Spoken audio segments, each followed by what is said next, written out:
Hello everybody, Spinnin' Nomad here. I was going through some old stuff of mine and I came across this old DeviantArt account I used to have. I never had any art posted to this DeviantArt account, but I did find a listing for my favorite movies, shows, bands, books, and games. And just looking at it, it's so much different than what I would have had today. Because this was over a decade ago, this is fucking old. I was like probably not even in high school yet when I made this. So I thought it'd just be fun to go through and see if my opinions have updated, see what if I'm gonna slap my face at some of these, or if I just really haven't changed that much in over a decade. Start with the movies. The Green Mile, I like this movie still. I would not even put it in my top 20. It's kind of one of those movies where if I see it on TV, I'll sit down and like watch for like 2 minutes and then get like hooked on it and finish the whole thing from whatever point I started at. It's not the best anymore. I've definitely seen better movies since then. When I was a kid, when I was younger and I saw this for the first time, I thought it was like amazing. Like this was peak, nothing could be better than this. But it's, relatively well made. It has an amazing score, well acted, well casted, has a sense of humor, has some like really interesting characters in it, but it's also extremely tragic throughout. I've always been a fan of movies that make me feel sad. I don't know, I like feeling any emotion that a film can offer: anger, sadness, joy, anything. And The Green Mile definitely gave that to me when I was younger. It's definitely an experience that I appreciated. The Sixth Sense, spelled incorrectly. Good movie too. Not really, probably not top 10, probably not top 20, top 30. Probably not either. Maybe somewhere in the top 100, honestly. Maybe. I think I prefer Unbreakable when it comes to M. Night Shyamalan's movies, though. Sixth Sense has a stronger conclusion, stronger ending, but I think Unbreakable just has, like, better themes and characters. I really like the story as a whole more for that one, but Sixth Sense is still a very solid movie. The Jerk. No, I haven't even seen this movie in such a long time. I remember I thought it was really funny when I was a kid, did not revisit it, don't really have a strong desire to revisit it. I will say I do remember that because of this movie, anytime like I had like a pet or animal in a video game, I would name them Shithead, and it was because of this movie, because he names the dog Shithead. So that's a joke that always stuck with me. I think I still do that from time to time, just name something Shithead. Grown Ups. You know what?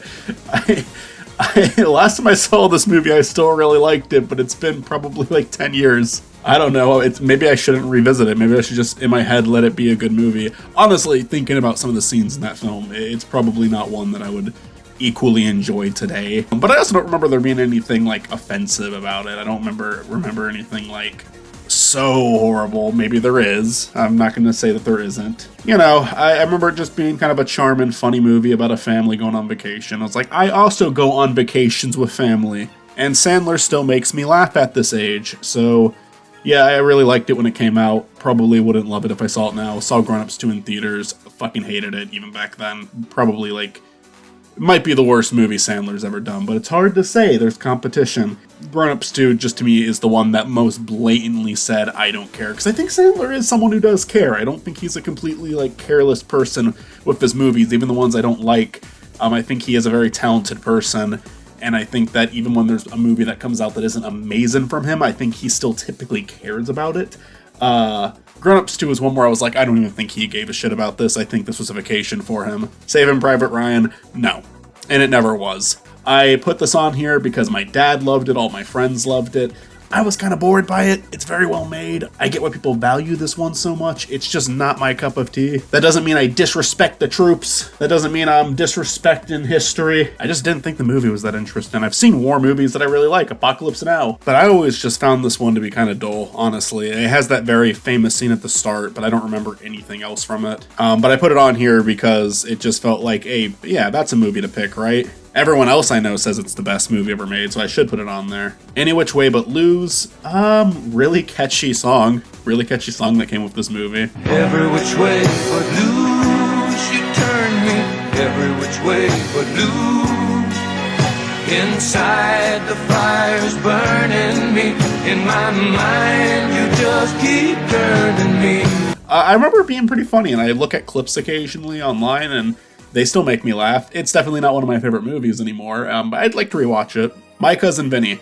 Not in the top 10 or 20, like I keep saying. None of these are like still like really high up there for me. I mean, you know, like the best of the best, but My Cousin Vinny is a really solid comedy. It hasn't been that long since I last saw it, and yeah, it's a very solid comedy. I like this movie a lot. Favorite TV shows? The Simpsons might actually still be my favorite show. It's so hard nowadays with like how much more I've seen. Like BoJack Horseman's really high up there for me. Breaking Bad's really high up there for me. Better Call Saul, Community, even stuff like Avatar: The Last Airbender. But Simpsons, there's just something about it. Like, it's both nostalgic for me, but I have also grown to appreciate like the older seasons even more as I've gotten older. Like, I loved them when I was a kid, and I might love them even more now because I realize that there's more than what was on the surface to a lot of them. I think it's a very well written show and was for a very long time.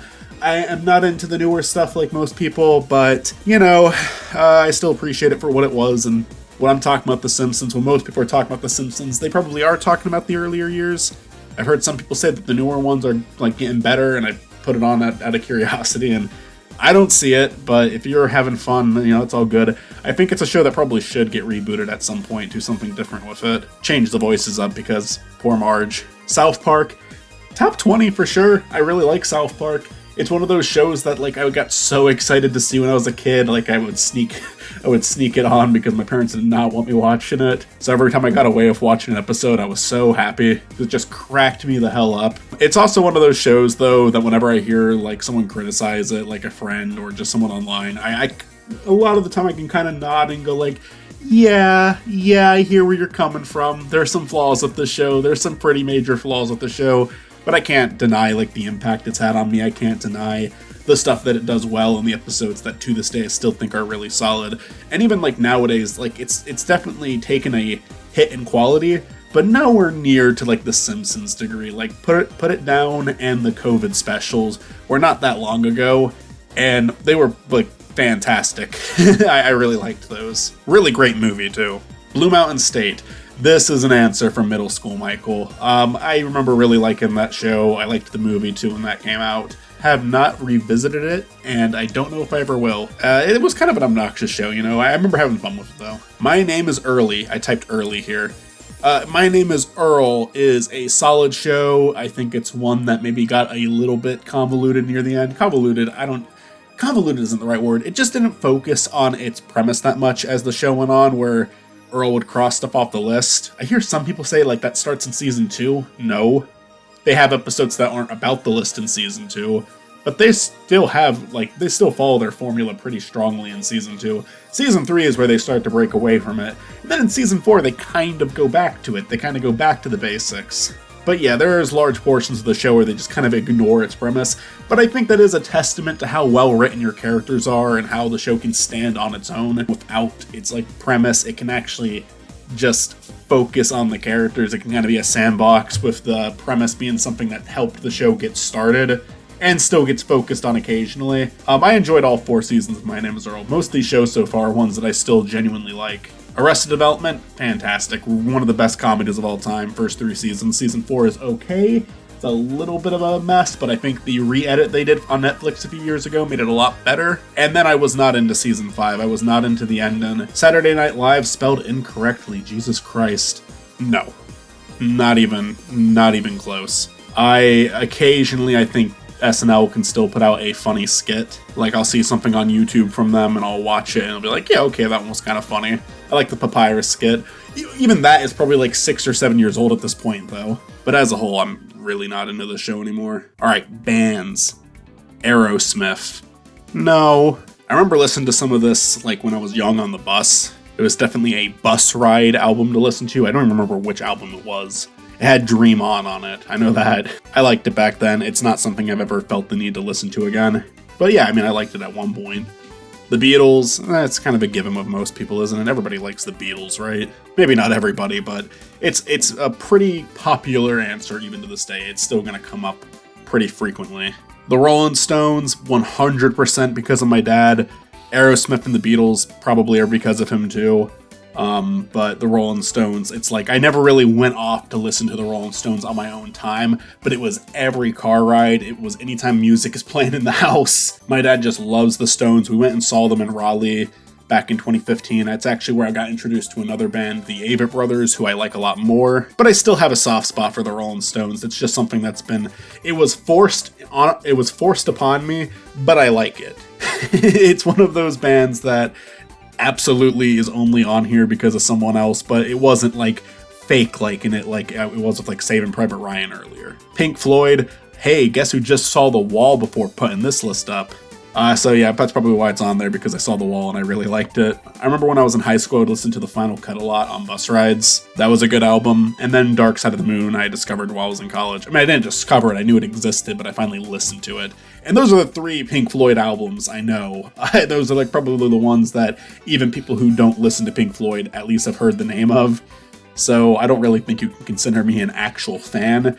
I do really like those 3 albums though. Meatloaf, I think Bat Out of Hell is a fantastic album. All 7 tracks are just great. I was very disappointed with every other album from them that I ever listened to. Bat Out of Hell 2 had Objects in the Rearview Mirror, and it had I Would Do Anything for Love. I liked those 2. I'd kind of like to revisit it someday because I still love Bat Out of Hell, and it's like I gave up on that album when I was like 14 or 15. Maybe it's time to give it a second go. But I really never gave it another chance after that. After I listened to those other albums and didn't like it, I just was like, yeah, I'm done with this guy. But I'm sure that there's other good stuff if I go through it. Queen, yeah.